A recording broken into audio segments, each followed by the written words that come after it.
Isfahan میں ایک عالم دین تھے، کہتے میں مسجد کے باہر کھڑا ہوا تھا، نماز کے لیے جا رہا تھا، ظہر کا ٹائم تھا جماعت کا، تو میں نے کہا نماز پہ جاؤں گا، تو میں نے دیکھا ایک بہت بڑی شخصیت تھی، تاجر اور بہت با ایمان با تقوی، دیکھا تو ایک جنازے کے ساتھ گزر رہے، اور جنازہ کس کا ہے؟ مزدوروں نے اٹھایا ہوا ہے، اور میں آگے پیچھے دیکھا تو چند مزدور تھے اور جنازہ تھا، اور یہ اتنی بڑی، تو میں نے کہا یہ ان کے رشتہ دار لگتے ہیں، کون ہے، کس کی ذات ہے؟ تو میں نے جیسے کہا کہ حاجی یہ کیا ہے، تو کہا آؤ میرے ساتھ جنازے میں چلو، اور میں نے کہا چلتے ہیں۔ چلتے ایک تو شہر کی طرف جنازے کا تھوڑی دور تھی، میں تھک بھی گیا، پھر میں نے کہا اول وقت نماز بھی میری رہ گئی، تو میں نے بولا یہ کون ہے، اگر اس کے رشتہ دار ہیں تو باقی لوگ کہاں ہیں، اور اگر یہ مزدور ہیں تو یہ کیا کر رہا ہے؟ خیر جنازہ ہوا، یہ ہوا، میں نے پوچھا کہ ماجرا کیا ہے؟ کہا کہ میں کچھ عرصے پہلے حج پہ جا رہا تھا، تو جب میں کوفہ پہنچا تو میرا سامان چوری ہو گیا، میرے پاس کچھ نہیں تھا، تو میں بڑے بے دلی کے ساتھ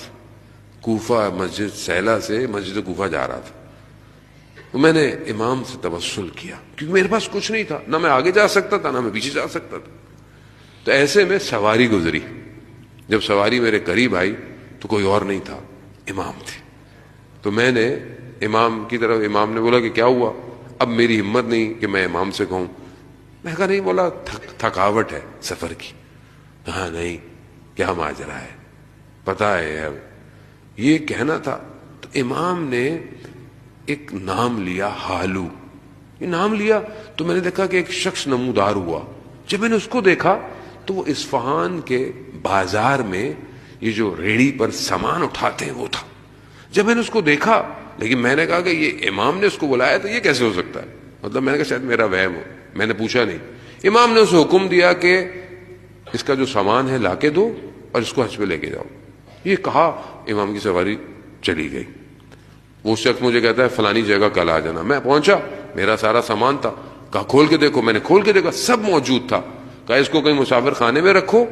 آؤ میں تمہیں حج پہ لے جاتا ہوں، وہ مجھے حج پہ ایک قدم بڑھاتے مجھے حج پہ لے گیا، مکہ لے گیا، باہر چھوڑا، کہا کوئی پوچھے تو بتا دینا میں دوسرے راستے سے آیا تھا، واپس آ جانا، واپس آیا، مجھے لے آیا، مگر اس نے بولا کہ دیکھو جب مجھے ملنا تو جیسے پہلے ملتے تھے ویسے ہی ملنا، میں بہت وہ تھا کہ میں بہرحال ایک شخص اس مقام پہ چلا جائے کہ جو مزدور ہے لیکن امام کے اتنا قریب ہے کہ امام اپنے کاموں کے لیے اسے پکار رہے۔ جب میں پہنچا لوگ مبارکباد دینے آئے، بیٹھے تو وہ بھی آئے، میں کھڑا ہونے لگا، اس نے اشارہ کیا بیٹھے رہو، جب سب چلے گئے تو اس نے مجھے بولا کہ میں فلانے دن مر جاؤں گا، میرے حجرے میں آنا، میرا کفن میرے سامان میں رکھا ہوگا، مجھے کفن غسل میرا جنازہ پڑھوا دینا۔ عزیزان محترم، اس لیے کہتے ہیں کہ ڈونٹ جج بک بائی اٹس کور، نہیں دیکھو تمہارا برابر میں بیٹھا ہوا شخص کون ہو، تمہیں نہیں پتا۔ تم زندگی میں بعض اوقات ہم تو حلیوں کو دیکھ کر لوگوں سے بہیو کرتے ہیں، ہمیں نہیں پتا خدا کا مقرب بندہ